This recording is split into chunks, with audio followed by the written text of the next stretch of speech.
Hello again, everyone. Welcome to another chapter in this saga of the United States IndyCar League. This is round 9 of 12. It's Sunday, August 1st, as you can see there on your screen. We're at Phoenix Raceway. It's the old Phoenix from 2008. We're going to be doing 190 laps for the StickQuik 190. Of course, as you see there, presented by StickQuik. It's the US IndyCar League right here on VirtualRacing.Network.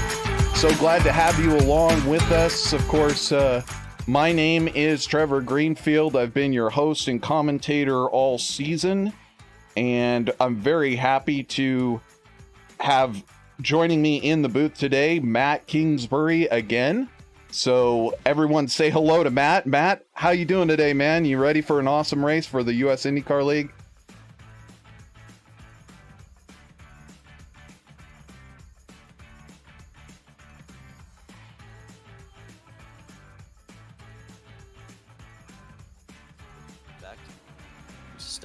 Tire wear, got a lot of challenging aspects to it. Absolutely. As you were just saying, it's the old track. It doesn't have that big paved dog leg down the backstretch. It's got a bit of a different configuration for corner 1 and 2, and of course it just races differently. A lot of drivers actually prefer it. So we're just getting ready to go into qualifying. Why don't we go ahead and take a look at the current points on the screen before we get too far into it.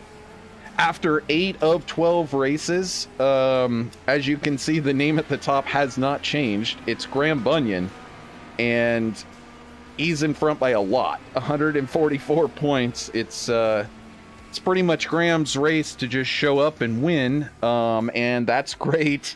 Or his championship to just show up and win, but there's a lot of movement just behind, and there's a lot of drivers that are very close in the points just behind, and they could certainly make a big impact at the end of the season. Dan Ench, with his last race result, able to overcome Jason Lowe. Jason having more issues as we get just about ready to go into qualifying. Mike West now up into 4th, and James Kennedy in 5th. We got some more interesting stats going to be coming your way, but we don't want to miss any of the action out on the track. So the first person that we have on the screen, as you can see there, is Richard Kelbaugh.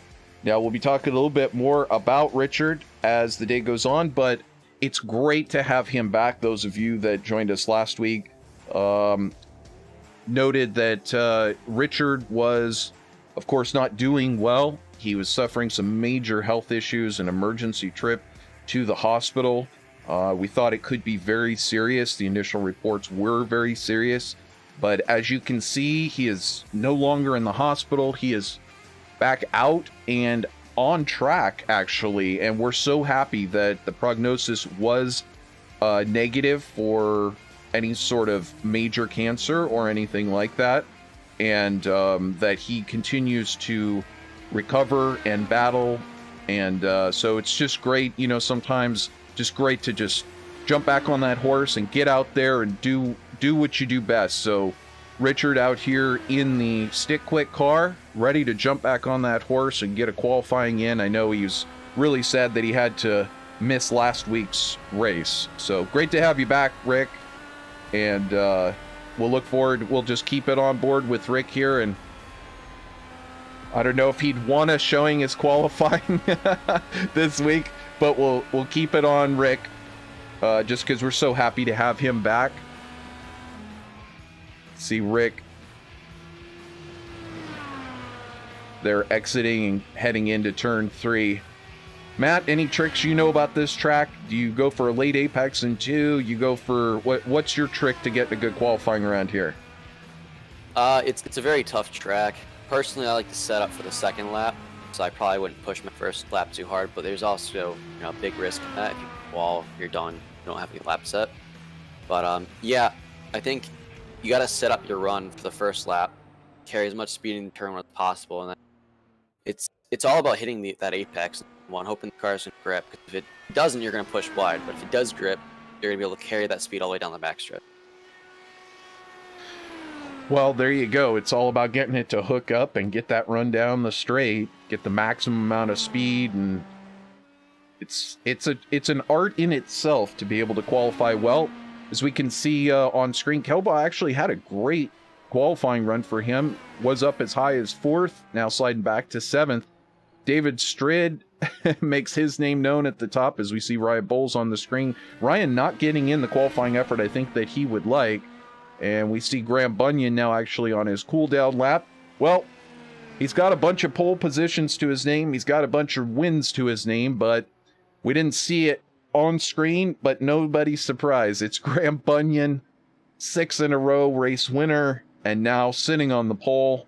Matt, I just don't know if this guy is stoppable. I mean, he's just on a tear, and he's looking impenetrable. Yeah, he's looked really good at week in, week out.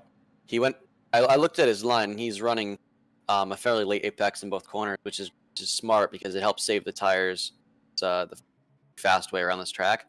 So, yeah, I think he's going to be very tough to beat again today. I think maybe a little strategy can catch him out with cautions if there are some. But outright pace-wise, he's going to be very tough to beat.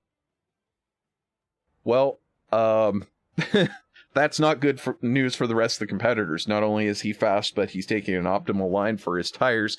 However, we do have all kinds of things to talk about in terms of strategy for today's race. Of course, we'll be looking at, and we're waiting to see whether Mike West, who did 3/4 of a lap, but has not continued, we're going to see if Mike West, James Kennedy, Manuel Gomez Esteban, or Danny Alt are even going to take to the track. I'm not sure if any of those cars are going to qualify. And again, I'm not sure what happened to Mike West, but he did not get a time in, and he is currently sitting on pit road. So we've got about 45 seconds left of this session, and we will await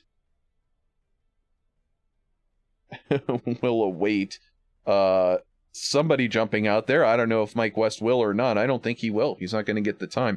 So we'll take a look at this new graphic that I put together. It's a whole different way to look at this championship. We talk often, Matt, about how clean the US IndyCar League is and how they don't get many cautions. And it's true almost every week. This is one of the cleanest races that you're going to see. But these drivers are the ones who are really doing it the best. You've got James Kennedy in first of the incidents per race. And, you can see there, this is the drivers that have more than one race to their belt in the league this season. But Kennedy leading that battle. AJ, we haven't seen AJ Musselman back in the series for a while. Richard Kelba, also, Mr. StickQuik, is doing quite well in terms of this championship, as is Ryan Bowles. So you can see, though, Kennedy and Musselman with 0 incidents. That's just phenomenal clean racing, especially when you consider that Kennedy has been in the mix to get that race win for numerous weeks. And he actually did win the first race of the series. So kind of cool way to look at it. And you see some of your favorites all up there in the mix. Of course, Graham Bunyan, for everything that he's done, getting less than 2 incident points per race. And Dan Ench right there behind. So pretty interesting way to look at the championship. And the drivers now getting set to go, gridding up. So what are some of your keys for today's race, Matt? I think we got to look at track position, tire wear. I'm not sure if there's any real fuel strategy right off the bat, but definitely chance for it if we get a caution. So those are my 3 keys.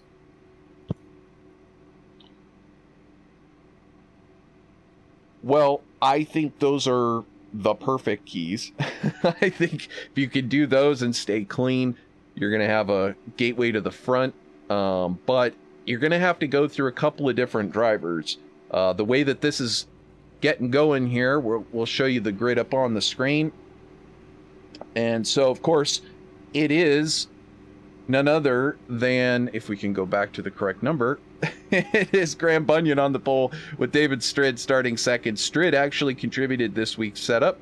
So if the competitors love it, that's, it's the US IndyCar League doing what they always do, putting out great setups each week. If they didn't like it, it's David Strid you should contact in particular. I know every week it's a question mark. David Zalesky, now that he's returned back after sitting out a race, it was great to have him back. He's already starting third. That's a great vantage. Watch out for Zalesky today. He is very fast on these ovals, especially. Howard Livingston in fourth, the Care Camps machine. Jason Lowe, your series defending champion, in fifth, fighting for second in the points with Dan Inch. Starting alongside Jeff Murray and Richard Kelbaugh. Just behind Dan Inch, Ryan Bowles, Rick Lovison, Mike West, and Manuel Gomez Esteban, with the other drivers who did not take a time starting just behind. So we get ready to go, Matt. It's that time again. If you're Graham Bunyan, you're probably right where you want to be, and that's right up at the front. But we got to do 190 laps of racing here. Some will be green, some will be yellow. Who has it? We'll find out as we get set. It's Graham Bunyan leading us to the green flag, and we are green here at Phoenix for round 9 of the US IndyCar League, and it looks like it's 2-3 wide for fourth place as we see Livingston and Murray battling it out on the backstretch. Looks like Ench and Ryan Bowles involved in some passing as it kind of settles in towards the front. Top 4 staying exactly the same, with Jeff Murray moving up around around Jason Lowe there, so improving one spot for him. We look back, we can see Ryan Bowles having gained 2 spots, now passing Dan Ench, and Richard Kelbaugh sliding back 2 spots from his starting position. So back up to the front, it's Graham Bunyan. I think somebody better put a stop to Graham Bunyan's business here before too long, Matt. This is 1 second a lap. It's going to add up real quick. Yeah, I think it'll even out here pretty soon. It is hard to make time in the draft, so once it spreads out, I think equalize a little bit. But we're having some good battling in the back here with Howard's getting a lot of big peak here at David Zalesky, running a line to optimize his air, so it's one to watch right there.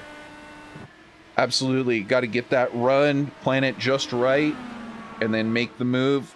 Would you say better to make the move into 1 or better to make the move into 3? I think for me, if I can somehow get onto someone's outside, that's the key.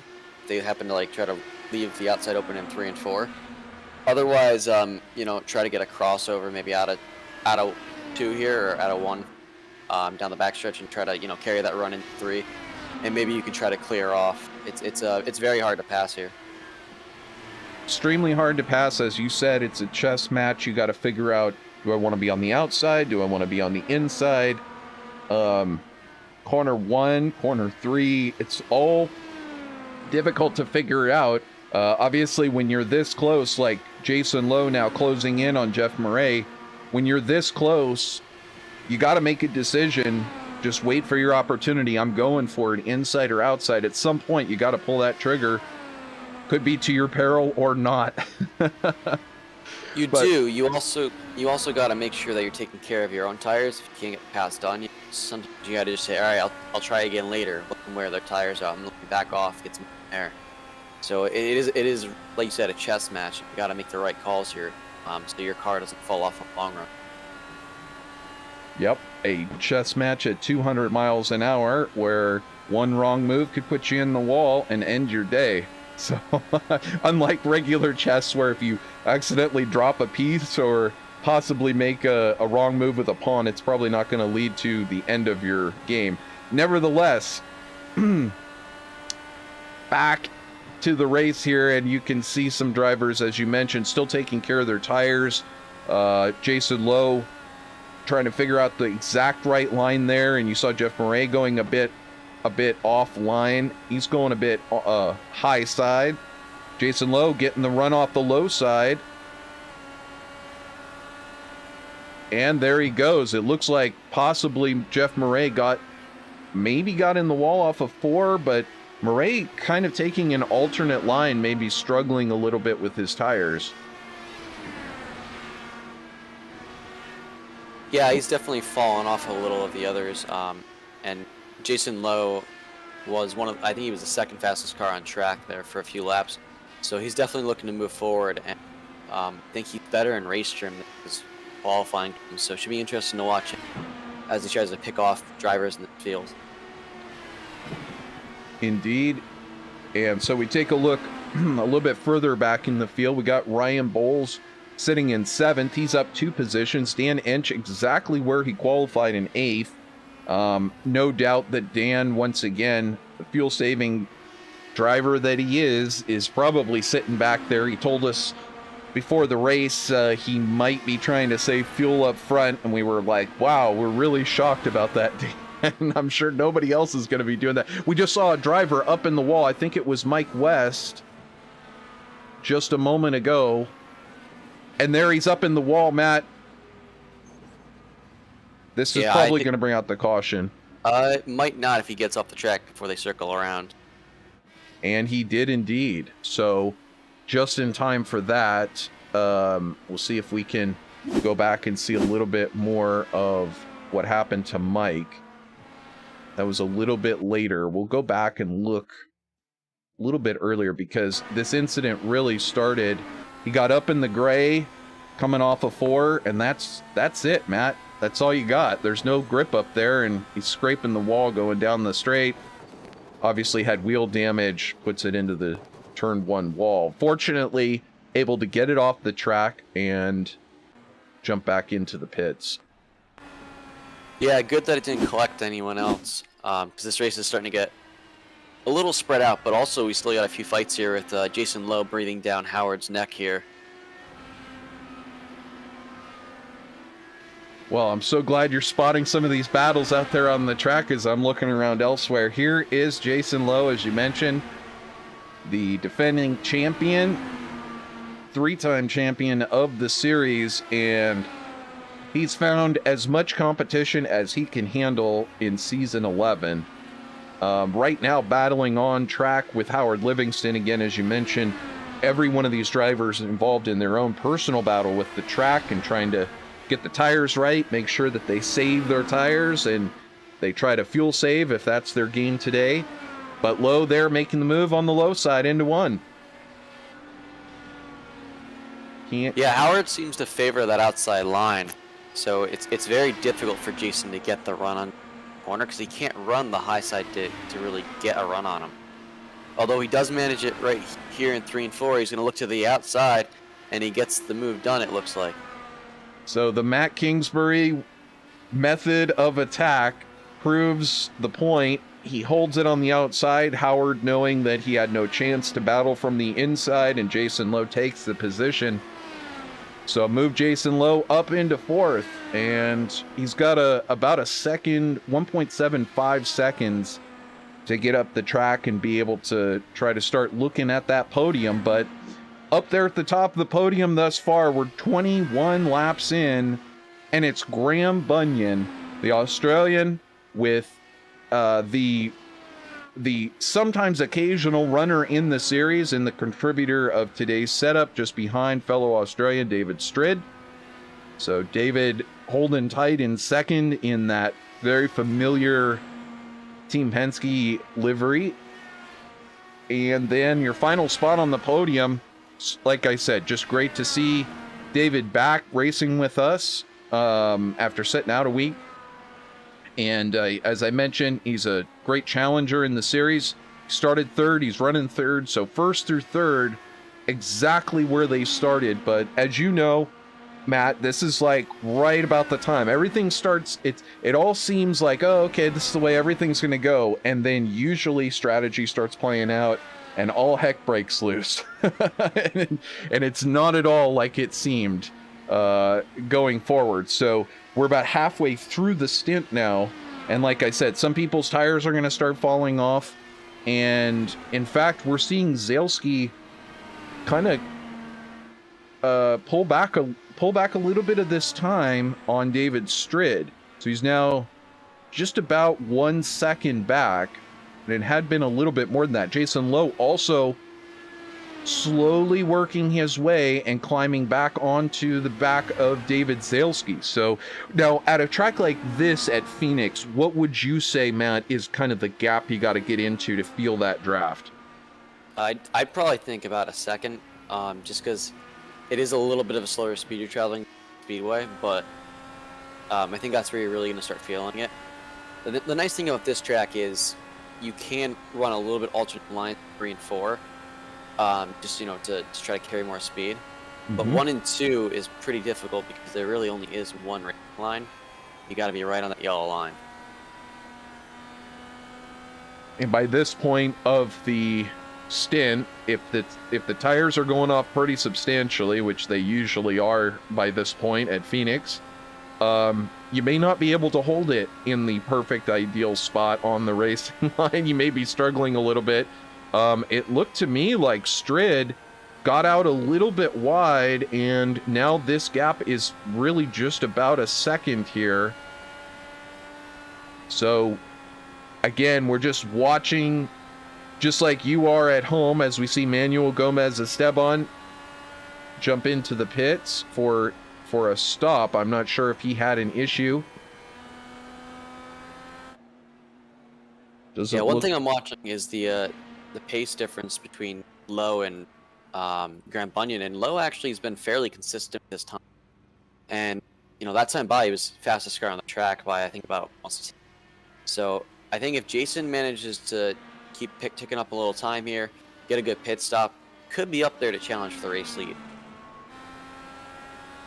Sounds lofty, but Jason Lowe, he's so self-deprecatory when we talk to him about winning championships and winning races. He's like, yeah, I just kind of showed up, was in the right place at the right time. But no doubt, every race this season that he's been competing in, we've seen flashes of brilliance, at least from Jason Lowe.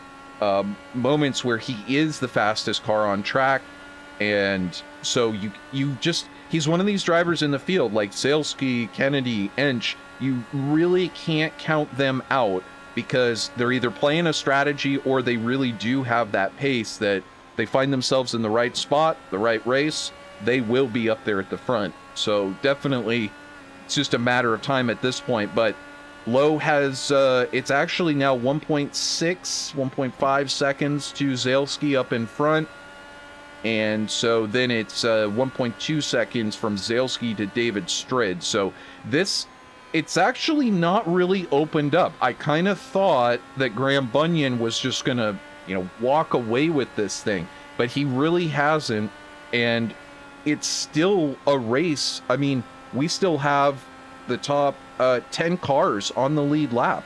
So pretty phenomenal looking at lap 34, that again, Graham Bunyan just doesn't have the outright pace to walk away from everybody. That being said, Bunyan has set the fastest time, a 21:06, and the next closest driver is Strid with a 21:25. So a bit back. However, Graham Bunyan last lap 21:94, and both Strid and Zalesky, as well as Jason Lowe, all three of those drivers actually faster on track. So Matt, I don't know, maybe if we take a look from on board with Bunyan, is he struggling with the tires at all? As we see, Mike West has now come into the pits as well. Yeah, I'm not sure. It's hard to tell. It could just be he didn't go up on the wake jack early enough. He is in clean air, so you're setting your own pace. I think sometimes it can be harder to be the car out front because you do have to set that pace to tires. Other times it's easier because you have that fresh air, but it could also be very difficult to follow, right? Chase down that fast guy, and you can burn those tires up. So I've been impressed with the second, fourth here that they didn't, just tear their tires up trying to keep pace. They seem to be, slowly managing those tires, maintaining that speed with Graham. Well, that's the key. As you said, you have to manage these tires. It's not enough to just be fast. You've got to manage it. So we've got Ryan Bowles, I believe, coming in. No, Ryan Bowles in the wall. I think Jason Lowe might have happened to him because he's. Am I saying correct? I thought he was involved in there, but he's still on the track. So there, we're joining it a little late. Let's see if we can back it up and see. He was on the outside of Jeff Murray, and the same exact thing that caught out Mike West has caught out Ryan Bowles. He drifted out wide in turn 4, and that is going to do it. There was a question ahead of time, and they did cover this, but in the driver's briefing. But Matt, there's no fast repair, and that would have been a perfect time if Ryan Bowles could have used his fast repair to get back in this race. Unfortunately, he's going to be sitting on pit road, as we can see there, taking lengthy repairs. He just had to do the tow. So the race continues on without him. Graham Bunyan still in first, David Strid in second, as you see Graham approaching some lap traffic ahead. I believe that's his teammate Mike West. Boy, Graham really pedaling it coming out of turn 2, getting to the end of this life cycle on these tires. It's Matt, I'm just gonna say it, these cars can get downright evil at the end of these stints when you're just hanging on to those tires, just trying to get down the power better than the guys around you, but you just can't. They can be evil. Yeah, they can be, and I think we're seeing these guys are struggling with their tires. They're still able to run pretty fast time, but if you make a little mistake with your line, you're having to give up time to stay out of the wall. So I think we're seeing the top 4 start to struggle with their tires a little bit there, and that does open up the question: do I try to undercut? Do I run it long? What is the right call here? Do I run it right down the middle on the strategy? So I think that opens up big questions here. To what the right strategy is. Well, we wait to see who will be the first to bite on a pit stop, who's been saving their fuel, who has worn off their tires to the point where they just can't take it anymore. So we're waiting it out, and we will find out. However, from what I can see here, it's Graham Bunyan still on the lead lap, but he has lapped up to 10th position now. So then it's we'll just take a look through the field as we await Graham Bunyan to make his pit stop. Not going to do it this time by. So we see David Strid currently running in second. David Zalesky right now in the 3rd spot, looking good, coming up on the back of Mike West. Jason Lowe in 4th, up a position.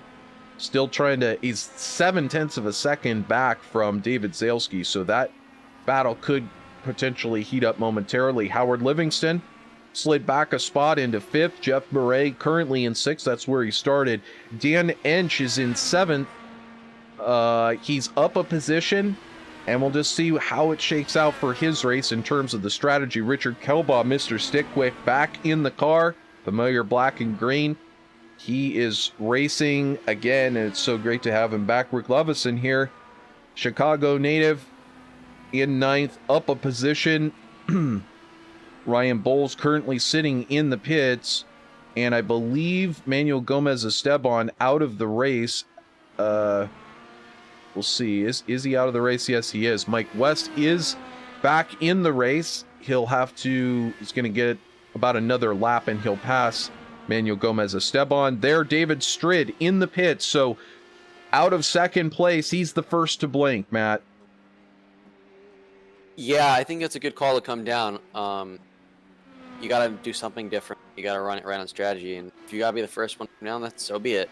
I am A little worried though that he gave up a lot of time there because his entry was very conservative. So it should be interesting to see, you know, how much time he loses to Graham Bunyan. Well, both Howard Livingston and David Strid coming down pit road, and also Jeff Murray now making his first pit stop of the day. But we've got Graham Bunyan leading David Zalesky. These drivers all squeezing out more laps than David Strid or Jeff Murray. But as you mentioned, with the tire fall off, the undercut strategy could be huge. For just a couple of laps to get that extra second, this could be a major factor depending on how the yellows work out with this race. This could be a major factor. And here Jason Lowe now in the pits as well. We'll go ahead and put the track map up so that we can see who is where. See that on your screen, and I'll put their initials in there, make it a little easier for you to tell where everyone is at. And there is Graham Bunyan, and just behind him, David Zalesky onto pit road. So momentarily, this does leave Dan Ench out on track, as well as Rick Lovison and Jason Lowe still circulating on track. And so we watch to see when will Dan pit? And it's not this lap either. So Dan on that super fuel save strategy. Now, will Graham come back around and stay in the race lead? David Strid now 3.3 seconds off. So that undercut strategy not paying off for David Strid. And it looks like we're going to get about a 3-second gap. So the master on track, Graham Bunyan getting it done in the pits. And we'll see how this all shakes out once Dan Ench makes his pit stop. Yeah, I'd say Jason Lowe was definitely the best one in and out of the pits there. His entry was, I think, about a second faster than everyone else. So he definitely made the most out of his pit stop. And I think it shows by how much he closed up on David Strid, because I think he's going to overtake for third place he'll overtake once it all cycles through. So that was a great pit stop by him. Right, and Strid currently in second, Lowe, as you said, in third. I think the main thing was that he was significantly faster. He was about, as you can see there on your screen, we do have a graphic.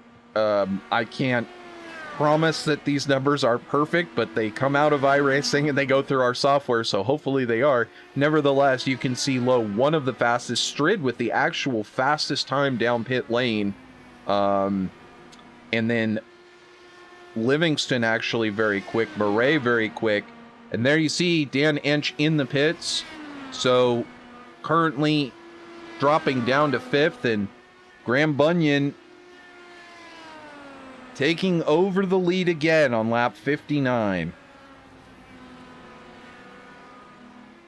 I find it shocking that Strid was faster than Lowe, because by my math, Lowe was about 3 seconds faster. Well, He was about a second faster out and about a second faster, I think, or maybe even 2 seconds faster in. that may not be factored into that pit lane time. I'll have to test that out sometime and see exactly how it tracks it.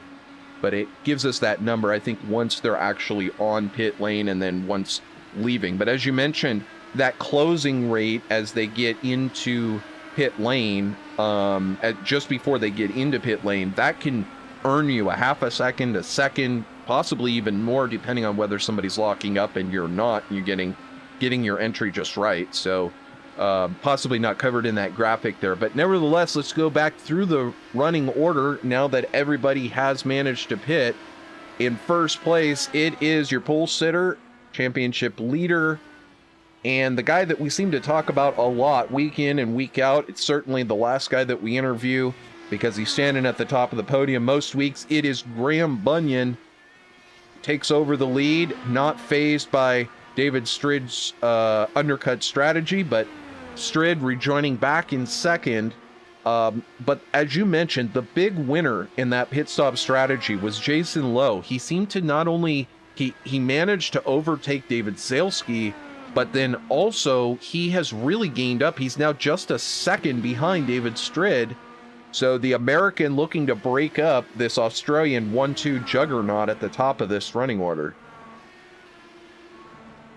Yeah, I think if he gets the move done, he does have the outright pace to catch, I think, Graham Bunyan. At least make, chip away sometime. And then, any mistakes on pit lane could be he's right here. He's just caught him, Matt. I'm sorry to break that up. There was a moment with a lapped car, and David Strid really struggled. I just watched that gap come down. It looks like Strid struggling again through turn 2. Lowe may have an opportunity. Not quite close enough. So that gap just closed in a hurry. It went down about 0.7 of a second. That's how quick things can happen here at Phoenix. So is it, if you're Jason Lowe, you've been making a little bit of progress, you've seen that gap close down, you saw that Strid up in front had a problem. Matt, are you smelling blood in the water if you're Lowe right now, just trying to figure out how you can get right up there and take that position while things are in a little bit of confusion? Yeah, I mean, I think you got to give it a shot, but at the same time, he definitely, I think, was one of the better cars on tires last run. So you got to take that in consideration and say, Eric, can I get him or no? And if you don't think you can get him, I think you got to back off, save those tires, and then try to take your chance later in the race. Because I feel like Jason is one of the better cars on tires. And I didn't think David was bad on tires, but I think Jason was a lot better than him. Possibly a chance later. So we'll have to watch for that. Possibly that was the reason why David Strid came in early last time, just to get off of those old tires. I didn't really watch how his times were degrading, but nevertheless, Lowe did gain a bunch of time on track because of that mix-up there with the lap car, but it's kind of open back out, and now this gap has stabilized at 0.7 of a second. So Lowe is within that draft of a second that you had mentioned. And so we're just watching to see if maybe there's a way that Lowe will be able to climb back into that battle with David Strid. But we take a look a little bit further back, and Jeff Murray, a moment ago, was closing on Dan Ench. Oh, I see that Dan Ench actually got around Jeff Murray, for 6th place. So Dan already working some of his magic. Take a look at Dan as he's about to put Mike West lap down, but Dan's already working some of his magic. He's gained 2 spots today, up into 6th place. I don't know if his fuel strategy is going to pay off overall. That's why we're going to watch and wait and find out. But Dan looking good out there in the Alzheimer's Association. Excuse me, I was looking at something else. Alzheimer's Association Last Lap Motorsports Spark VR machine. And of course, Dan was the first one to tell us this morning that that Rick was going to be back, and that he was fortunately back and didn't have the issues. And I know Dan and Rick and all of and Jason Lowe, all of these guys, very good friends, part of this league for quite a while, and they all work together to try to get up there and get these setups done on Saturdays and get them in good shape for the whole league. So I know he was very relieved, just as everyone else was, and very enthusiastic that Rick was going to be back, and that he didn't have any of the issues that potentially could have befalled him. But Rick definitely, he's having a good race. He's running in 8th as we see him inside of David Zalesky there. Zalesky is up a lap on him now. So, yeah, in fact, he's just down that lap to Zalesky. So, Kelbaugh, though, hanging on in 8th place. He's lost a position so far today, but I'm just going to keep calling him Mr. StickQuik. He's looking good out there, keeping it clean. Thus far, no incidents that we can tell.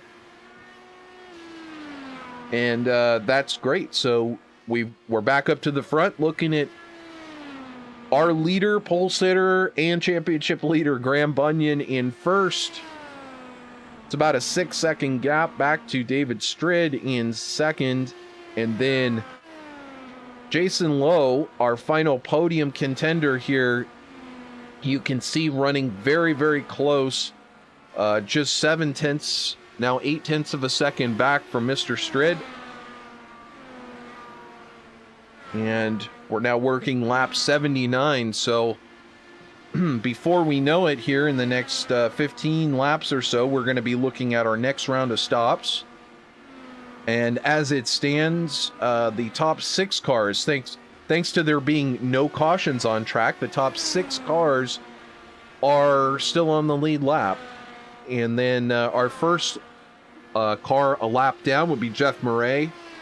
So Dan Ench just hanging on to the back. Dan is actually a lap down. He's, it's Howard Livingston that's the last car on the lap. Dan had just gotten lapped during the pit sequence. I see that. My reporting software takes sometimes it shows me it shows it to me correctly, sometimes it lies to me depending on where I'm looking at, but you're absolutely right. Livingston, the last car on the lead lap, he's 20 seconds off of Graham Bunyan. And I would just say it's, at this point in the race, to still be on the lead lap, if you're not maybe one of the drivers that's known for your speed, to be hanging on and maybe hopefully get a caution, bring it all back around, it could put somebody like Howard Livingston right back in this battle. And I'm sure Dan Ench would be praying for that to happen before Graham Bunyan gets by Howard Livingston, because Dan Ench would get the wave around. But, the longer that this goes green, the worse it works out for everyone else to get back on the lead lap and stay on the lead lap as far as when Graham Bunyan is up at the point, because he seems fast. He was fuel saving at the same time he was still going pretty quick on his tires. It's Graham Bunyan is just one of those pinnacle drivers that's just so hard to get around. It's like in the Indy Fix series or the Indy Open series. You never know what you're going to get when you show up into one of those races.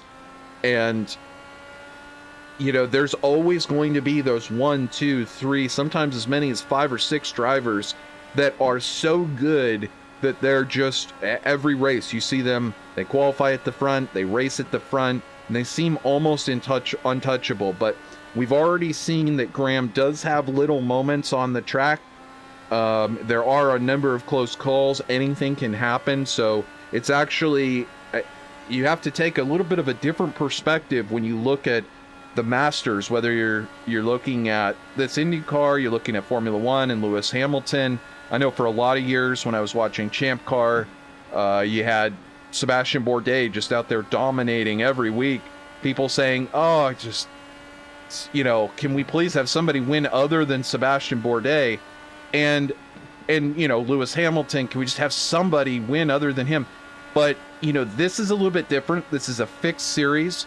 So the fact that Graham is able to do what he's doing when everyone else has the same setup, including David Strid, who built this setup, and he can't even pass Graham Bunyan. I just think you have to look at the level of mastery and respect what these drivers are doing at the top end of their game. They keep their focus on, they come in with their A game, and they're able to execute every lap. And in this case, with Graham Bunyan, it being a fixed setup, he's doing it every lap, consistently, race in and race out. It's just something to behold, and really it's a pleasure to have somebody of Graham's caliber in this series.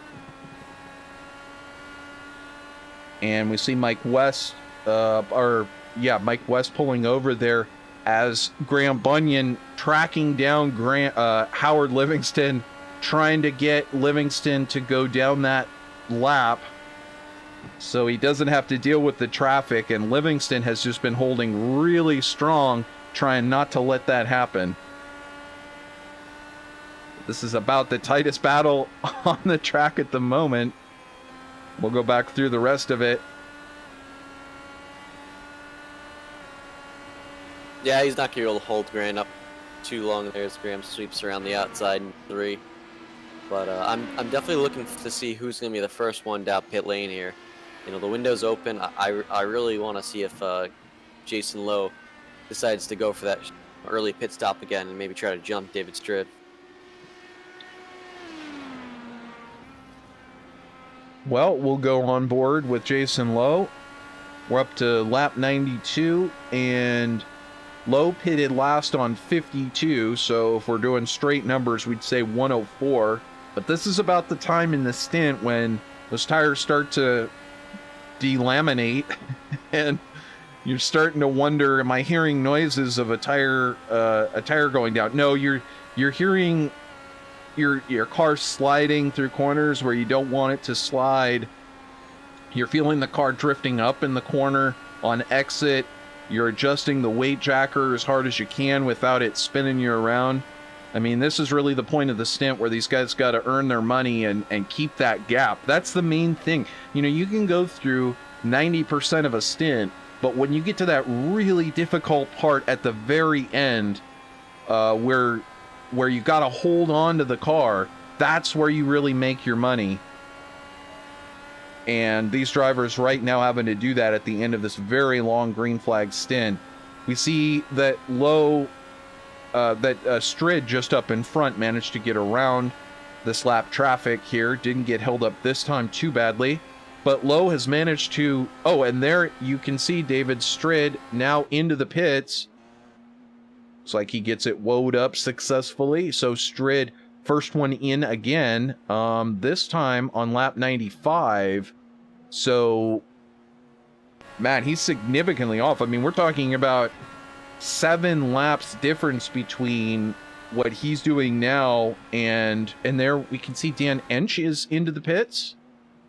So, yeah, I find it interesting, but they are within the window, and it kind of splits the remaining pit stops up evenly. I think everyone usually goes the first 1 or even possibly 2 pit stops long, just because they don't want to get caught out by a yellow.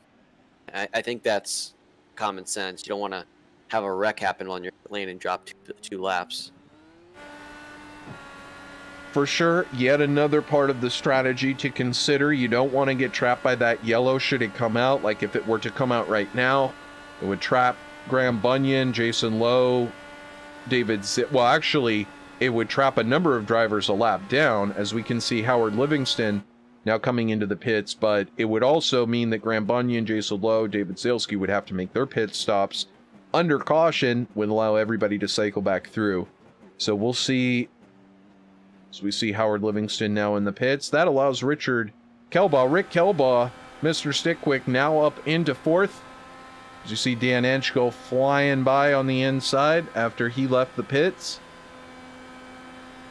It's like Kelbaugh just kind of keeping his foot sort of half throttle in it. 22.69 that time by. So Kelbaugh maybe trying a super long fuel run or maybe not getting the life out of the tires. But nevertheless, hanging on to it, up in 4th. And, you know, when you don't necessarily have the outright speed, so we see Dan Ench diving underneath. Oh, he got real low there, under the yellow line in turn 1. But there's Graham Bunyan in the pits, leaving Jason Lowe out on track to take over the lead, and David Zalesky also. Wow, did Graham just kind of had a moment there. This is interesting to watch. See if we can watch how he pits and see what his exit is like. He is quite heavy on the throttle and smooth application. And you can see... I was going to say he had a really good pit entry there, and the pit exit was pretty fast too. I think his pit-in time is definitely the fastest I've seen this race. Well, he's managed to claw another second out on David Strid that time. So it's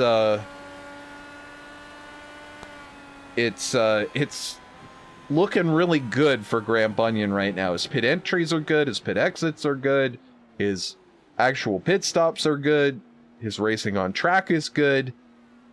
But you know what? I gotta say, if I'm racing out there and too many factors are pointing in my direction, I get this weird sinking feeling at the bottom of my stomach. If I were Graham Bunyan, too many things going too good I don't know. I might be a little nervous. Nevertheless, flying by on the racetrack, it's Graham Bunyan and Jason Lowe now dropping to third, taking his pit stop on lap 104 as we predicted. So once again, Lowe pitting and coming back out. Now resuming third position, keeping that gap by just about a second over David Zalesky just behind. So there you see Lowe just up the track. And then Ensch now in fifth place. So Ensch gaining 3 positions. That last stop being quicker, I think that probably helped. Yeah, I think Dan came down early to undercut the other guys on his strategy, so that was a smart move.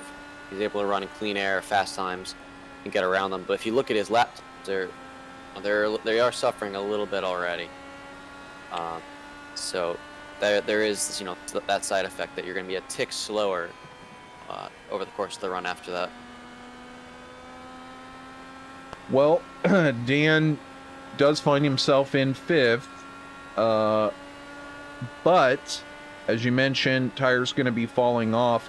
We look up in front at Jason Lowe, who is now 3 seconds adrift of David Strid, and Strid and Bunyan having to deal with some serious lap traffic right now. Yeah, David's got some heavy lap traffic. He just got through it all, so it's going to be Jason's turn to try to get through that. And you know, Graham right now does have pretty clean track as he got through it 2 or 3 laps before that. But that stuff can be hard to deal with. See Lowe going underneath Murray. Jeff Murray running in 9th right now. And next car up the track to him will be Howard Livingston, who's currently in 6th. Rick Lovison there in 8th place, just in front of him. It's a ways up the track, but it's only 2.9 seconds to David Strid. So, I mean, this gap keeps fluctuating, and the drivers are obviously articulating how they want to run the car at this point. At this point, Matt, you've pretty well felt out the pace of the car. I mean, you know what it's going to do kind of around what lap. And so at this point, you pretty much know how you want to run the stint. So perhaps Strid maybe taking his foot out a little bit at the beginning of the stint, saving a little bit of tire, a little bit of fuel for the end. That could be a factor. Wow, so close down to that yellow line on exit for Lowe. He's still trying to find time out there. Lowe's trying to make this a battle and trying to chase down David Strid, but it is a 2.7 second battle. Slowly coming down, though, for Jason Lowe. Yeah, it was significantly more after, you know, for instance, pit strategies there. So he's closed up quite a bit of the gap. Just got to get lap traffic a little more efficiently right there. Well, and that's really one of the hard things to do when you've got to navigate that traffic, but also you're at this stage of the race here. You've got to remember to not just go out there and try and chase that gap and bring down that gap. You do have a job at hand.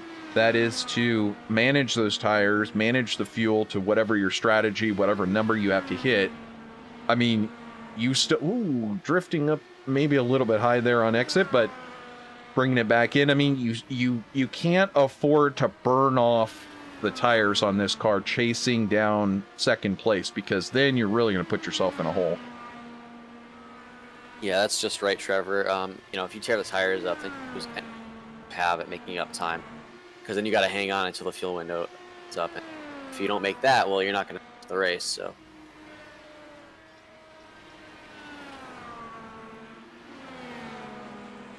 So, just a little recap. It's Graham Bunyan leading David Strid by 4 seconds on lap 118.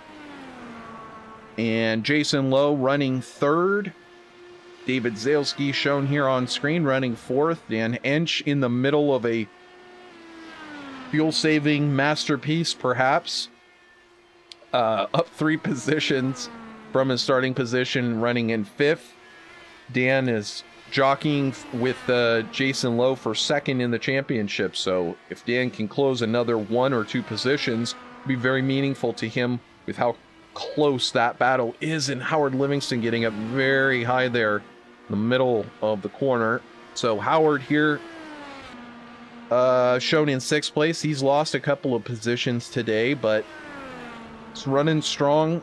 Anything can happen at the end of this race. Richard Kelbaugh getting around some lap traffic. He started 7th. He's currently running 7th. It's looking good for Rick. And speaking of Ricks, here's the second Rick Levison here. Currently running in 8th place. He's gained a couple of spots since he started today, and it's looking good for Rick to get another top 10.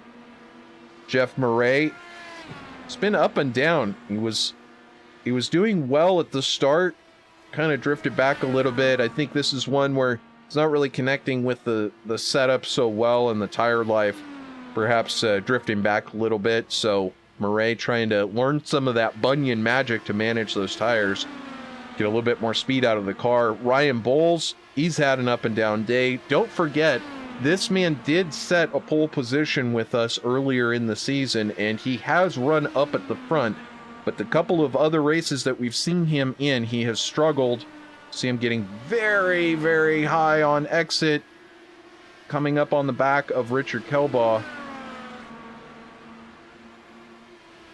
So, and then just in front of him on track, but behind him in the positions, is Mike West. He started 11th.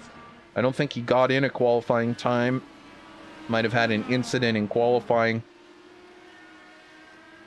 And Manuel Gomez Esteban, as well as James Kennedy, Danny Auld, all out of the race at this point. Didn't catch what caught out James Kennedy. But back up at the front, it is the Graham Bunyan show continuing with 65 laps to go. Graham is in absolute control. Not by as much as I kind of thought it could be at the start of this. Strid keeping him pretty honest, very close in terms of lap times, but still not able to chip into that lead well enough. I guess Graham managing his tires and his fuel a little bit better, and perhaps the lap traffic. Nevertheless, we keep looking at Jason Lowe because he keeps being the fastest guy on track. That time he was just about a 10th faster than the 2 cars up in front of him.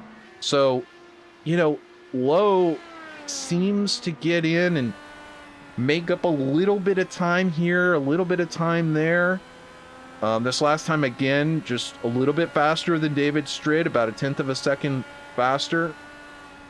Right about on pace with Graham Bunyan. So, you know, Lowe has the pace to get up there and challenge David Strid. And if Strid is going to be having trouble with, as you see Jeff Murray diving out of the way there, as he knows that Jason Lowe, 3rd place, is coming through. See some of these cars diving out of the way. But, you know, depending on what Strid goes through with these lap cars and whether Strid continues to struggle with tires or not, I mean, Jason Lowe could chase him down and get this position.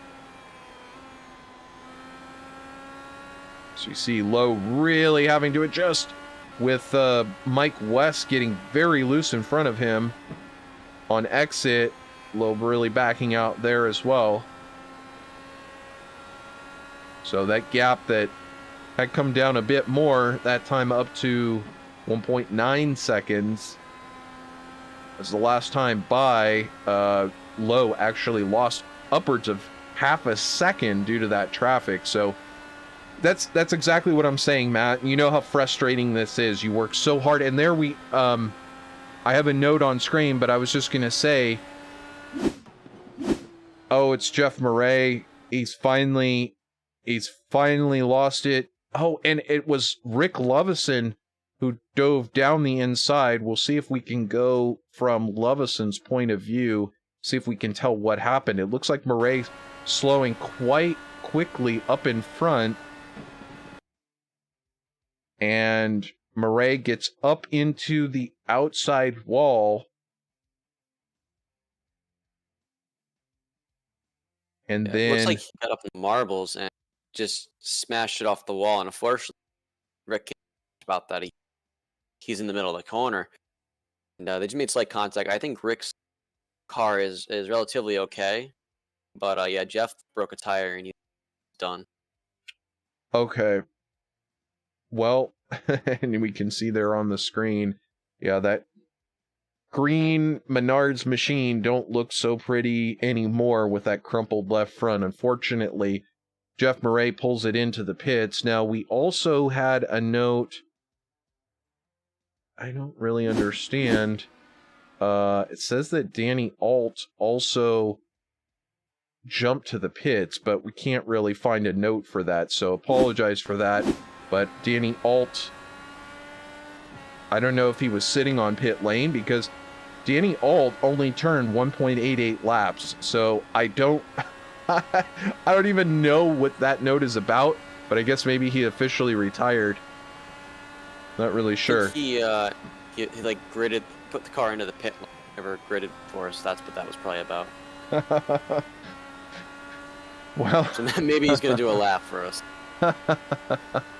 We don't know, but we'll tell you what we do know, and that is that this man on the screen, Graham Bunyan, has been having a lot of fun out there, just staying clean, keeping it clean, and keeping it glued to the track. Graham Bunyan currently in first by over 9, or well, it was a moment ago, over 9 seconds, and there it is, back to over 9 seconds over over David Strid, Graham's countryman. And here we see Jason Lowe running in third. It's 1.6 seconds remaining between Jason Lowe and David Strid. David Zilski just 7 seconds back of him. So Graham Bunyan has now lapped all the way up to fourth place. Howard Livingston, as I was mentioning before, Howard hanging on and hanging on and hanging on, just hoping to get that yellow to come out to bunch it all back together. But this is really the way that it works out when it stays green for a whole oval race, Matt, is you end up with like 3, maybe 4 drivers still on the lead lap at the end. Yeah, and I think the guys that are gonna be on the lead lap have been driving a great race. If David might get lapped, but pretty close. But everyone else about 10 seconds from the top 3, and really I would say most of that time was lost early on. Graham had clean air, and they were all battling still. So I think it's been really close pace-wise. Well, we see, I agree with you, and that's almost why I would love to see a yellow, just to see what these drivers could do side by side. But nevertheless, Zalesky and Strid coming into the pits, so taking their final stops. Can we make it? Yeah, we can. Wait, well, can we? I mean, that's like 56 laps. Can they go that far? There's only about 50 laps from here left. Okay. Dan Inch is the one that I would keep an eye on. He actually pitted first one down pit lane, so he's the one that is a little close on fuel, but he should probably be good. You're right. My math was wrong. Far less than 50 laps, so everything should be good there. David Strid as Jason Lowe pits. Not sure if he got it woed up in time, but he didn't crash it. That's the main thing. Coming into the pits, your final time into the pits, and there we see Graham Bunyan smoking it coming into the pits. Great entry by Jason Lowe. 28.970 coming in. That's the fastest I've seen so far. You're absolutely right, and that to Graham's 29.58. So, you know, I don't want to spoil anything, but I'm just going to say this is one of the most on-point races I have seen from Jason Lowe this season. He really seems determined and focused. I think it's paying off. He's up into third. He's got a challenge at second. See if we can put the track map up there so you can follow along with your favorites. It's not going to be easy for him to get second, but David did come out in front of him, so... And I don't think their tires are that different, but you got a slow car. Jeff Murray is slow down the front stretch. Murray came out of the pits. He did patch that car up, but you know, it's been a thing. I've talked about it occasionally. Sometimes they don't fix the car correctly, and as I mentioned also, there was no fast repair. They took a vote ahead of time to see whether there should be a fast repair. And of course, for those of you that don't know, R&I Racing, a fast repair just means when you come into the pits, if you have damage or you tow into the pits and you have damage, they will repair the car instantly. They voted to not bring out the fast repair for this race, and I'm wondering if any of these drivers from, you know, that have had incidents, including Jeff Murray, are kicking themselves now that they voted for that. But it is the same rule for everyone. So when you look again at that top four, it's Graham Bunyan out in front by just about 7.6 seconds. You're absolutely right. Jason Lowe did have a better entry. He did manage, I think, to close overall on Graham Bunyan, but nevertheless, not enough to get through to second place over David Strid, though he has closed the gap to 1.3 seconds, and it's still a long road to get way up there to Mr. Bunyan. So I think Lowe potentially has a third place, maybe a second place in hand here, and we'll find out. Nevertheless, there's a good call for David Strid. As I mentioned before, occasional runner in this series. He's not every single week, and it's great to have him out here racing with us, and he's doing quite well. So adding to that international component, we didn't see Inigo Mardones, our one of our two Spanish drivers in the series. He's usually up in the mix, again, bringing some of that international component to the series. But in the meantime, I think it's about as international as you can get. Like, literally the other side of the world, Graham Bunyan and David Strid from Australia really just picking it up, putting it down. As you see Strid coming up on the back of Dan Ench, who has fallen off the pace, is now in 8th.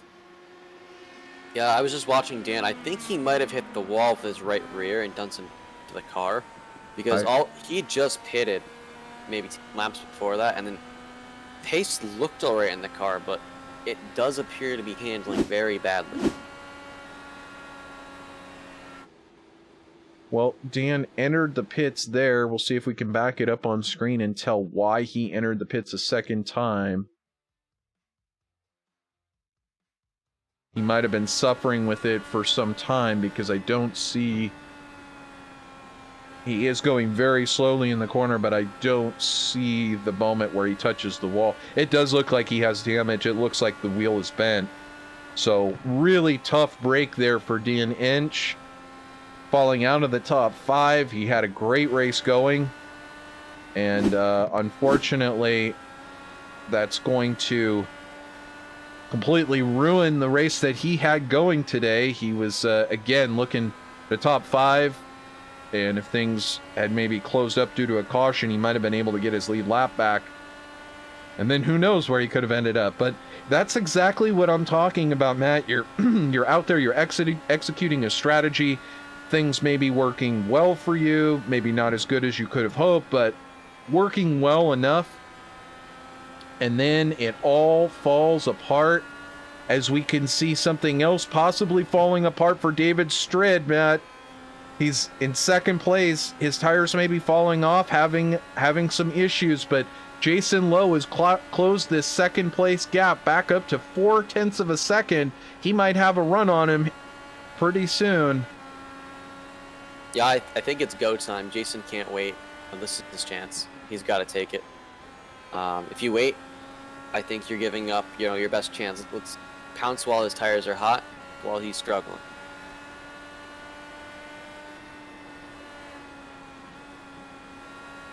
We watch on board with Lowe. It's now down to 0.3 of a second. Might have a showdown here for second place. I don't know if these drivers now. I mean, do you want to battle it out if you're David Strid? Maybe you're struggling a little bit. These guys still needing to save their tires, needing to save their fuel, maybe. I mean, if Lowe comes up and starts challenging you, are you going to fight it out for second, or do you just want to hold on to that car and maybe be thankful for third as Lowe flies around the outside? I think you got to fight for it if you're looking at it from a championship perspective. If you're not in the championship hunt, or you don't want to risk that guy his championship, I think then obviously just let him go. But I think you got to fight for it, as we see Jason Lowe make a dive down to the side. Ooh, close. Very close there as Strid cuts across the nose of Jason Lowe. Lowe trying to look to the inside, unable to get it done. Flies to the outside around turn 4. He's going to have to watch out for that lap car of Jeff Murray just in front. Strid successfully navigates, as does Lowe. Yeah, and I see he's trying that outside. He must have definitely heard me talk about that, because he keeps trying it. And he's almost got it. I think David's seeing he's doing it. And he's trying to counter that by carrying more center speed. Fascinating battle to watch. However, what this is allowing is Graham Bunyan to extend that lead out. Now 12 seconds, and Lowe almost buying the farm there. Putting it high in turn 2 on exit, but boy, Matt, he tried that move on the outside, tried to get that run down the back straight, just got almost into the wall in turn 2. Yeah, he's going for the win. If he gets a caution, you want to be second.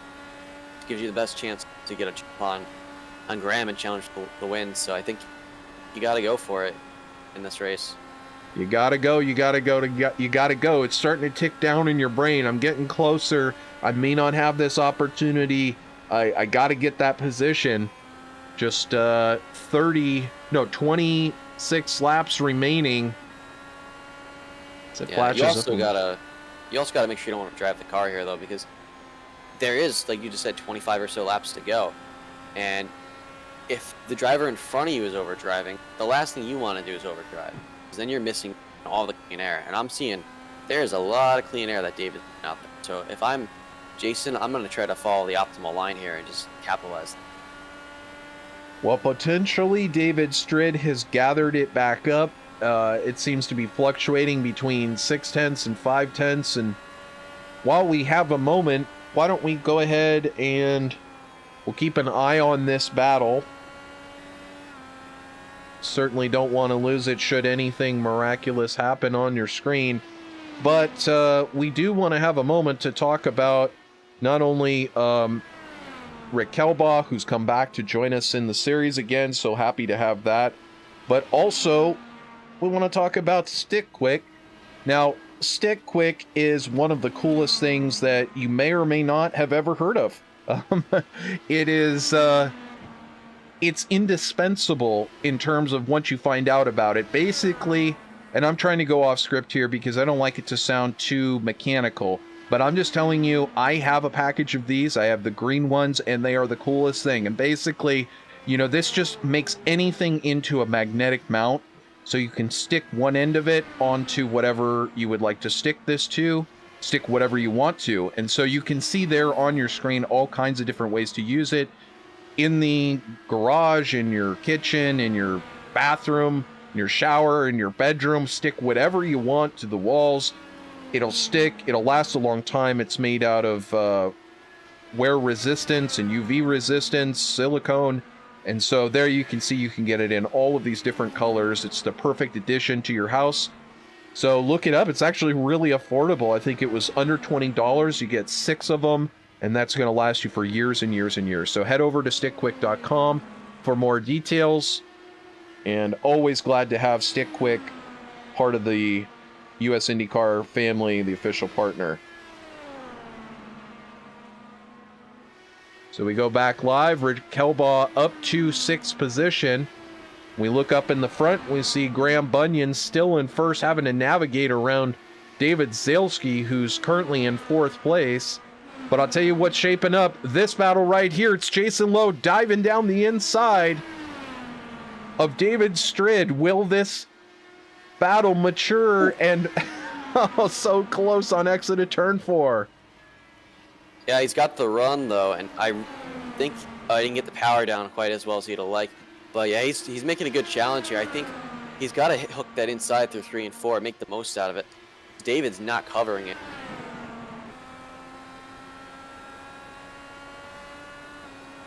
Well, this is quite an exciting battle here in the closing stages of round 9 US IndyCar League season 11. You're watching live here on VirtualRacing.Network. So proud to have everybody joining us from around the world on our YouTube channel.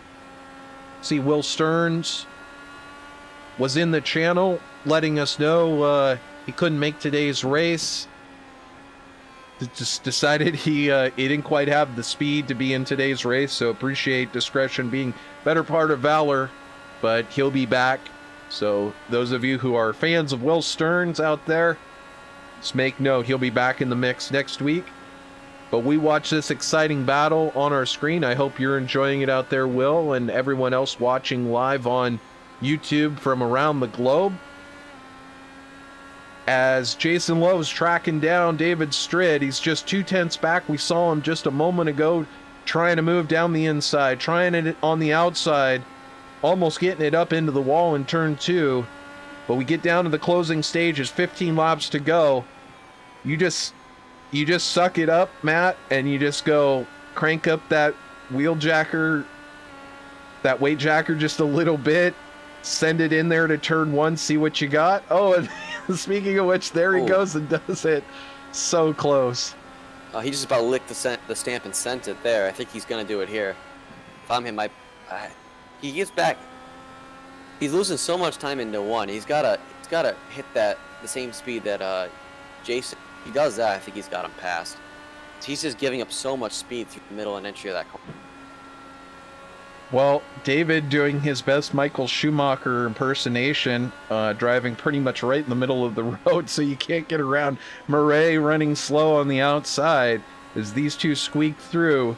This is just 0.2 of a second. I mean, if you're low at this point, and you think you have a little bit of speed on the guy in front, are you rushed to get around? Would you like to get around at this point, or do you want to save it for when you have a true opportunity? Well, you got to go now, but you also can't. He's pushing the car a little too hard, and I think he's got to back that down about 2-3%. Find that front end grip, make sure the car rotates, so he can carry that speed out of the corners, because that's what he's not doing. He's not carrying as much speed as he needs to down the straightaways. So you got to focus on your exits. Take your foot out a little bit mid-corner. Get it a little closer to the apex on exit. See if you can get that run off the corner. Boy, this is a close battle for second. With 10 laps to go, it's a battle for second place. Who will stand at the taller step of the podium? And obviously for Jason Lowe, battling Dan Inch in the points. Inch having slid back. If they were to finish now, Lowe would reclaim second in the points. But this is a matter of pride, I think, for Jason Lowe. He's been in this league for a long time. He's one of the administrators here, and I think he knows a thing or two about putting this car around Phoenix. So I think Lowe would certainly like to find himself in second, and also Lowe's not the type of person to do this, but it would be sending a message to Graham that you can't count me out. I will fight hard. I will come back multiple positions down, and I will end up, I mean, he's gained 2 positions. If he takes this second place, that'd be 3 positions gained in the race. And again, it would just send a strong message to all competitors. When Jason Lowe's on the track, you better watch out, because he is coming through. Meanwhile, David Zalesky just 8.4 seconds back. He hasn't been able to claw into this battle despite their side-by-side. And Lowe having another look down David Strid into turn 3. He might have it done this time, Matt. He drifts up the track. Oh, that was close. Yeah, I think you got to send it, though. You got to go for that. And we were talking a little bit ahead of time. If you're David Strid by now, you've got to really expect that move is coming, and you better look out. I mean, Lowe has been patient. Strid has had his own issues that have given up a little bit of time. And, I mean, again, if you're Strid, you just got to know that Lowe is coming. We see that Jeff Murray has pitted again, as did Rick Kelbaugh. We have Ryan Bowles now in pit lane. So a number of drivers receiving final service here as we're within 5 laps, just 4 laps to go. Graham Bunyan out in front of this one, but the battle on track is the one that you see on your screen. It's for second place. It's Jason Lowe. He's been trying to track down David Strid for the better part of this race for second place, and he's right behind, right on the gearbox of David Strid. Oh, I got that. 3 laps to go. Will Lowe have anything for Strid at the end of this race? I just don't know. It looks like Lowe dropping back a little bit now. Maybe he's trying to gather it all back up for one big run on on Strid. Yeah, he's going to have one more shot at this, and I think it's going to be the last lap. That's all he's going to get at. He's got to get it done. He's got to, well, I hate to say it, but he's going to have to throw the slide job, I have a feeling. Gonna have to throw the slide job for sure. Well, as Graham Bunyan is on the final lap, we watch to see if Lowe can get close enough, and I don't think he can. So we watch our victor here, Graham Bunyan, taking the checkered flag for round 9. And now we look for these two as they finish their final lap on the backstretch. Strid holding tight onto that second place, and across the finish line it will be David Strid, your second place finisher here in Phoenix, and Jason Lowe a very close third, with David Zalesky fourth, already exiting his car, and Howard Livingston bringing it home fifth. What a run for all of those drivers. I'm sure Zalesky, qualifying in third, would have liked to keep that third place and final spot on the podium. But what a race we just saw. I mean, Graham Bunyan, I gotta recover here. Graham Bunyan, Matt, today just was absolutely fantabulous, if I may use that word. I mean, the guy was perfect. Absolutely perfect. He kept it clean. He had great pit entries. Maybe not the fastest every time. He had great pit stops. Maybe not the fastest race lap every lap. But he kept it together. He kept it consistent and clean.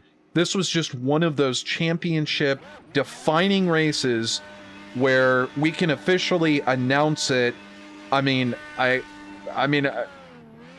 strike me if I'm wrong, or I'll buy everybody an ice cream sandwich if I'm wrong, but Graham Bunyan is your season 11 champion, and I don't think it's going to matter whether he shows up at the races or not. There he does his donuts and puts his victory on display for the 100,000 or so fans that turned out for this race, Matt. We saw a great race from Graham Bunyan, but you know what? That battle between David Strid and Jason Lowe was pretty special. We almost saw Lowe take second place, but still a great race, and David Strid has a lot to be proud of today. Yeah, they put on a great show. Definitely one of the best battles I've seen in the season. They were just going at it there for the entire race. They were, they were on each other's, matching each other's pace, matching each other's lines, looking for a mistake. And in the end, they were right there next to each other, and they were battling nose to tail, side by side, door to door, wheel to wheel. And, some aggressive moves were, thrown, and they managed to respect each other, give enough room, drive with great heads up, and put on a great show for the fans. Completely agree. Great show for the fans. Again, these fans making the long trek out there into the Phoenix desert, and those fans watching at home. So glad to have you with us on YouTube. You see all of the tents up there. I've sat up there in turn 4 watching NASCAR race. Never got to see IndyCar here, but we did virtually, and that's what's so awesome about sim racing. Graham Bunyan, your winner, and David Strid, second. So now we can take a look at the official results, showing up there on your screen in just a moment. And there's your final results with Graham Bunyan, your winner, David Strid in second place, Jason Lowe in third, David Zalesky fourth, Howard Livingston bringing the Care Camps machine home in fifth, Rick Kelbaugh, Mr. StickQuik, hanging on in sixth. Not the fastest run today, but that's how you do it with the championship and get those points. You hang on. Doesn't matter if you're a couple laps down, you still get those great points at the end. Rick Lovison also, ending up with a top 10. Dan Inch is going to end up with a top 10, but I think he was aiming for a top 5, possibly a top 3 with his strategy. I'd love to talk to him, and we may get that chance here in a moment. Jeff Murray, 9th. Ryan Bowles, 10th. Mike West, 11th. Manuel Gomez Esteban in 12th. Danny Alt in 13th, it shows, and James Kennedy in 14th, but neither one of those drivers, I think, even putting in a lap today, unfortunately. So, but they will collect points just for showing up, I believe. Nevertheless, let's take a look over in our chat room and see who we've got. I know we've got, I'm hoping that we can get, we'll see if we can pull him in here for just a second, because I want to know whether or not he'll talk to us. Dan, I saw you wandering around in the back of the lobby. We were just hoping that maybe you'd chat with us for a second, let us know how your race went. Can you hear us, or are you not talking right now? Yeah, what do you want? Well, that's Bright and Chipper Dan there. So, Dan, we were tracking with you, Matt and I were, and we heard your comments before the race. I mean, you were moving up and moving up and moving up, and then we couldn't quite catch it on screen, and it looked like maybe you scraped the wall, or did you have a moment with another driver, and that just bent your steering. So yeah, what it was, I was actually doing the big no-no and checking some data, and touched the wall, just barely scraped the wall, setting up for turn 1, and it was enough to meatball me, and I had to come in and take 20 seconds worth of repairs. So that did me in. That was with about 35 to go, I think. Yeah, about 35 to go. We were watching you. You were all the way up into 5th and 4th. And again, just on that masterful fuel save strategy, conserving your tires. Well, it didn't quite work out for you in the ALZ.org machine, but perhaps next week you can get it up there in the top 5. You're still going to be probably in 3rd place in the championship. So got to feel good about that going forward. Oh, yeah, me and Jason and everybody else up there are going to have a nice battle trying to decide who's going to get second. Graham's going to get a tire iron in the knee later on down in the paddock. That's about all we can figure on doing to him. Nancy Kerrigan style. Yeah, he's just too good. I mean, when I came after my first pit stop and I was right behind him already a lap down, I thought, man, there's just no topping him. He's good. He's that good. He is that good. We pay him lots of compliments during the race, so don't feel obligated or anything. But no, he ran a perfect race. We'll mention that later. But the main thing is, anything can happen. Just like we saw in your race. I mean, you could just barely scrape the wall or just barely make contact with somebody else. It could bend your steering and end it. And that really puts it into perspective what Graham's doing out there. But in the meantime, today's race was great to see Rick Kelbaugh, Mr. StickQuik back. And always, of course, great to have StickQuik on the name of the league and Alzheimer's Association represented by you out there on the track. Thanks for joining us in the booth, though, Dan, and good luck next week at Vegas. Thank you very much. Good luck, everybody up there on the podium. Great job today.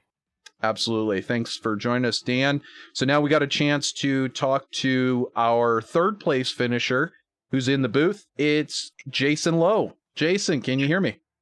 Oh, it sure can. Loud and clear, Trevor.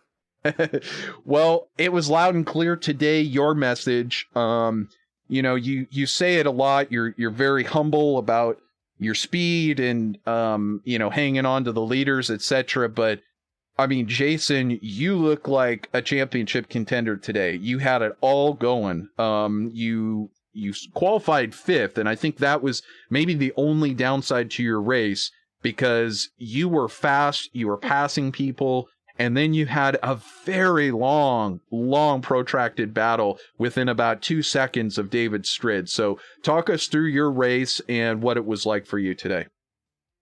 Well, I had a great time racing with David. He's an excellent driver. He actually provided the setup for the league for this week. We did have an Australian front row with him and Graham on the front row for the qualifying. They had something figured out on new tires that I didn't. And Graham was gapping everybody, but David would gap me pretty good on brand new tires. I just didn't have the in-car adjustments figured out for cold tires and for new tires. My car got better, and I got a little bit better as the run went on. I felt like I had good pace midway through the stints, and then at the end, everybody was kind of equal. Once the tires were gone, once you glassed that right front off, everybody was just fighting. I really did enjoy that battle with David. He said his arm was cramping up. My right shoulder was cramping up.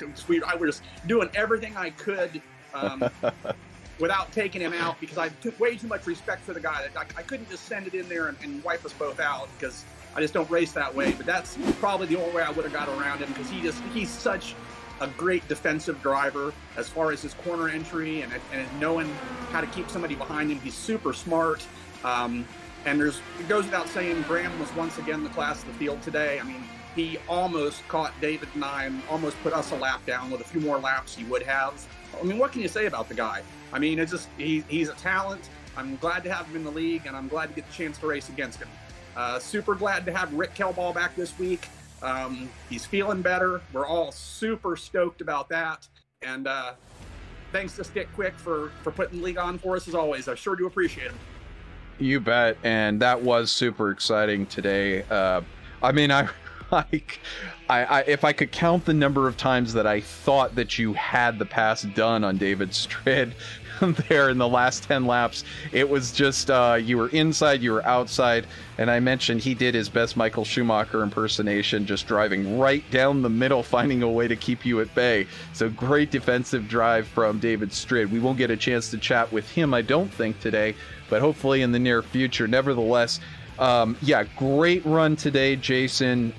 Graham, obviously, the class of the show, as it is every week, but occasionally does make mistakes, and you got to be right there for the win. And you look like you were there, and if caution had come out, who knows what could have happened. Nevertheless, ending up with a great third place finish, almost a second place finish, and you put some points over on Dan Inch, who you were neck and neck with, just lost second place this last week.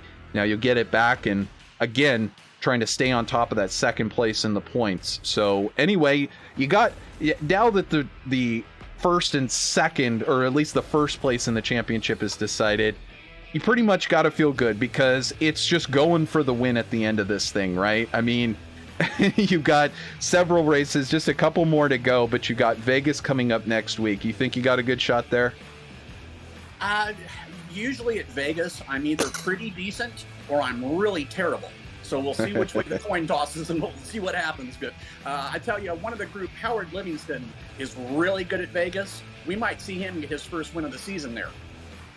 That would be phenomenal to watch. I know Howard has been poking up there on the podium a couple of times, and he's up there in the points. That would be a really interesting shakeup to not only the points, but to see that Care Camps machine up there in the front. So, before we close out, any final words that you have for the end of your race today? I had a great time racing with David. Super enjoyed it. Thanks to everybody for watching, and thanks to StickQuik, and thank you guys for the awesome broadcast you do for us each week. Really appreciate you. Absolutely. My pleasure. Thank you, Jason, for the class show that you're running here at US IndyCar League. Definitely, I mean, proving the point again today why anybody who might be interested in joining the US IndyCar League would want to do so. This was a clean race with 0 cautions from beginning to end, lots of strategy to be employed, and if you're a fast driver who likes a fixed setup, this is probably the series for you to join. So reach out to Jason Lowe. Season 12 going to be starting up pretty soon. Just go through iRacing.com and either apply to the league or send Jason Lowe a note over there on iRacing. So thanks for stopping by, Jason. Good luck the rest of your season. And now that gives us a chance to chat with Graham Bunyan, who it's the middle of the night over there, but he seems to excel so well in the middle of the night. Graham, now we watched you hop out of the car. It was amazing because you had no beads of sweat. You didn't look like you had worked at all. You didn't even ask for a glass of water. You just sat there quietly waiting for your interview. I mean, are you even working hard out there? Is this thing just on autopilot? What are you doing that everyone else isn't doing, Graham? Welcome to the broadcast. Congratulations on your win. Oh, thanks. I'm a little bit groggy because I got hit in the head with a tire iron on the way up the stairs. So I don't know what that was about. But Oh, Dan was, he was saying he was going to go for the knee, but I think his emotions got the better of him. He went for the head. Yeah, I think he got the wrong end of the anatomy. Like it's upwards, not downwards. Look, it was good. Just before I come into the race, I was actually watching the Formula One, and no spoilers out there, but I'm glad it didn't start the way it started there. Oh, yeah. That was, well, let's just say your reputation in this league, the league's reputation, is a clean one. And there's the occasional race where we have a couple of cautions, but this is proof positive that this can be done on iRacing. You can give just enough room that nobody makes contacts and cause cautions. 0 cautions all day today. You got to work your strategy from beginning to end. How did that feel to get to go green all the way and get to play out whatever tire or fuel strategy you wanted to do? It was good because first of all, I started saving fuel at the start because I didn't know what everybody else's plan was. And once I seen everybody pitting a little bit early, I thought, well, they're obviously not saving. So I flipped back to fuel map 1 and just went from there. But probably the toughest part of the race is just getting past the other drivers. Like that's probably the scariest part because you just don't know where they're going to end up out of that turn. Absolutely. You may be totally on top of your tire strategy. They may be either saving fuel or be struggling with the tires. Again, that's something you have to manage. So as you're going along in this race, you're going up on the weight jacker, presumably to get the car to turn better off of the corner as the tires start to burn off. But I mean, did you make many adjustments today? You don't have to tell us what adjustments, but I mean, were you constantly making adjustments? Was this a big amount of adjustments today, a small amount? You know what? I come from the land down under, and I've been trying to work my head around what's going on here. Everybody else is running plus weight jacket from what I can understand, or thereabouts. Me, I'm running minus 14. So I don't even know what I'm doing wrong, but I couldn't get it to turn with plus. I had to go into a heap of minus, but I was doing a lot of changes on the bar. Well, a bunch of changes, and still trying to work it out. You sound somewhat confused as to how it was all going to work out, but nevertheless, every time down, with the exception of just a couple of laps where Jason was a little faster than you, and then also on pit entry, actually, Matt making the comment earlier that Jason had a great, entry lap into the pits, over a second faster than you. So, if we're nitpicking small details here, maybe there were a couple of small things you could work on, but Graham, you're just executing at the top of your game. So now you're also involved in another competition. This is the brand new, this was something you just tried out. I was reading about it on Facebook. What is the new competition that you were doing? It's the Logitech G Challenge, the McLaren series. That was going really good too until 2 to go. But anyway, so taking part in that and hopefully get through to it. My plan was with that was to start at the back or in the middle and just save tyres, because I've done a heap of practice and the tyres just dropped right off. So with 10 to go, I started making my move, and I was catching up to 4th and 3rd at the time, and then leader got into a bit of drama, so it then become 2nd and 3rd. But I had them, but then 3rd place sort of took me out on 2 to go. Yeah, and that's what I wanted to get to, is that not only are you performing so well here, but performing well across multiple platforms. And so if people want to follow you as part of that championship as well, is there a good way to do that? Are you posting stuff on Facebook or elsewhere? I haven't. I've only just sort of been putting it in the league stuff. But yeah, I can post stuff up on Facebook or post it up elsewhere. I'll post it up somewhere. Well, either way, somebody else to follow. Graham involved constantly in other races and other leagues, but his prowess on display here in the US IndyCar League. Now, I just on screen threw up there. We were talking about this the other day. I didn't throw up on screen. That's a weird choice of words. I put on screen a photo of the Justin Wilson livery that we were talking about. That's the inspiration. I'll see if I can move it over to the side so we can see it on screen side by side. But basically, this was the inspiration for your current livery. And I don't know if you want to talk about that livery process and how that came about, because you've been Justin Wilson, obviously a great racer in IndyCar and Champ Car, and your salute to him. Yeah, definitely. Look, it was 2 things. My wife is nuts on the Rolling Stones, and the Justin Wilson and just IndyCar in general, the whole connection, just it worked out perfect. I thought it was a perfect suit for me. So, I have a bit of Indy 500, Justin Wilson, and Rolling Stones all rolling on board there. So, had a great painter paint it for me, which he done really well, which was Michael Peters. Done an awesome job. This has had a few little changes along the way now, but the original paint job was absolutely awesome. Absolutely. And so is there a particular Rolling Stones song that would be playing in the background? I know for me, it would be Can't Always Get What You Want. But is there a particular Stones song? Is your wife playing Stones while you're racing, or is there one that comes to mind that's playing in the background, or any song from any band that's like driving you? No.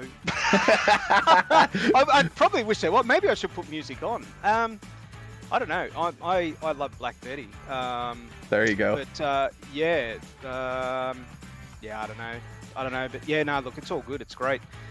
Paint job's great. Everything's great. Well, at least with the paint job and Rolling Stones on the side, happy wife, happy life. You get to keep racing and doing what you do out there on Sunday morning. So actually Monday morning for you. So, well, congratulations, Graham, once again, getting it done, showing everyone how to manage those controls. Next week, we're going to Vegas. You going to give everybody a chance there, or are you just looking to do the same thing and beat the pants off everyone? No, look, I don't want to beat the pants off everyone. It looks like a Graham Bunyan affair. It's definitely not. There's a lot of other drivers in this league who need to be mentioned, and it's I don't know. I might just sit behind and watch it all unfold in front of me. Well, there's always that strategy. Some drivers did, of course, start from pit lane, or chose to not qualify, perhaps expecting maybe a crash, or maybe they just didn't get into time. We don't know what happened to your teammate Mike West. He did not qualify, and then he struggled with today's race. So unfortunately, that mojo not carrying over directly to your teammate.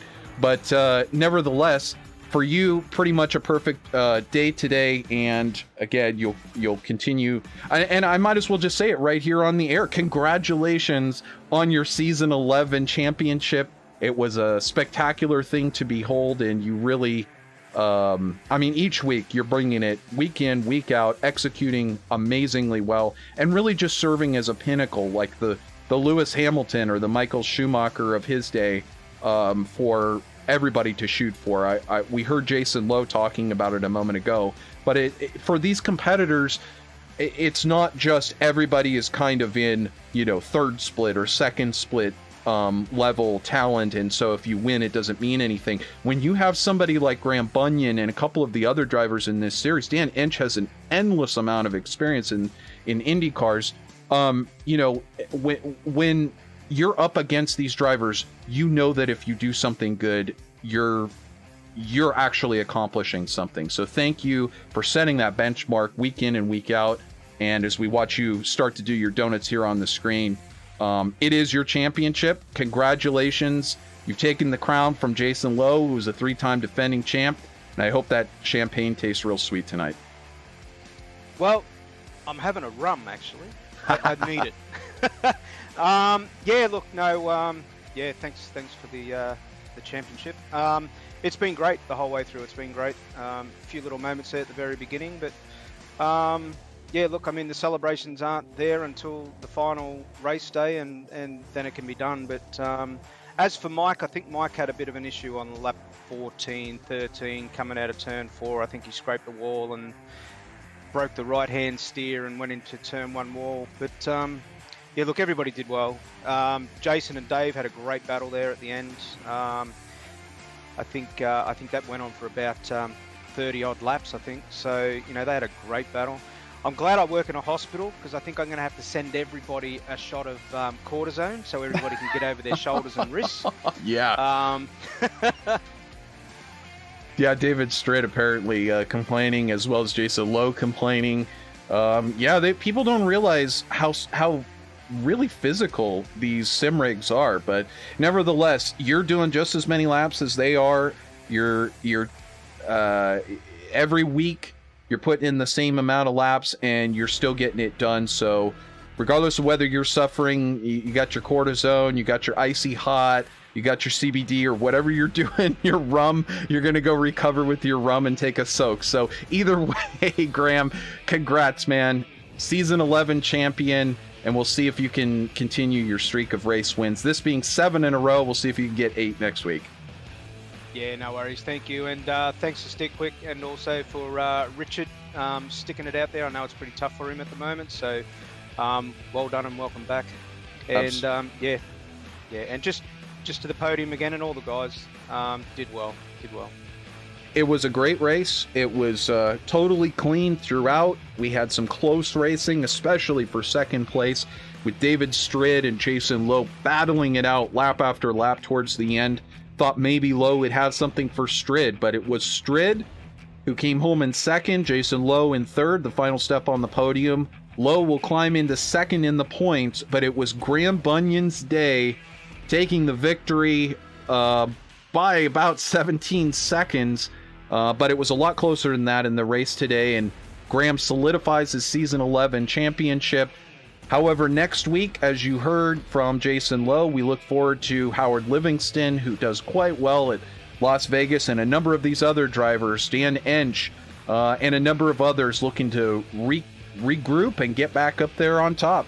So this has been the StickQuik 190, presented, of course, by StickQuik, our title sponsor of the series.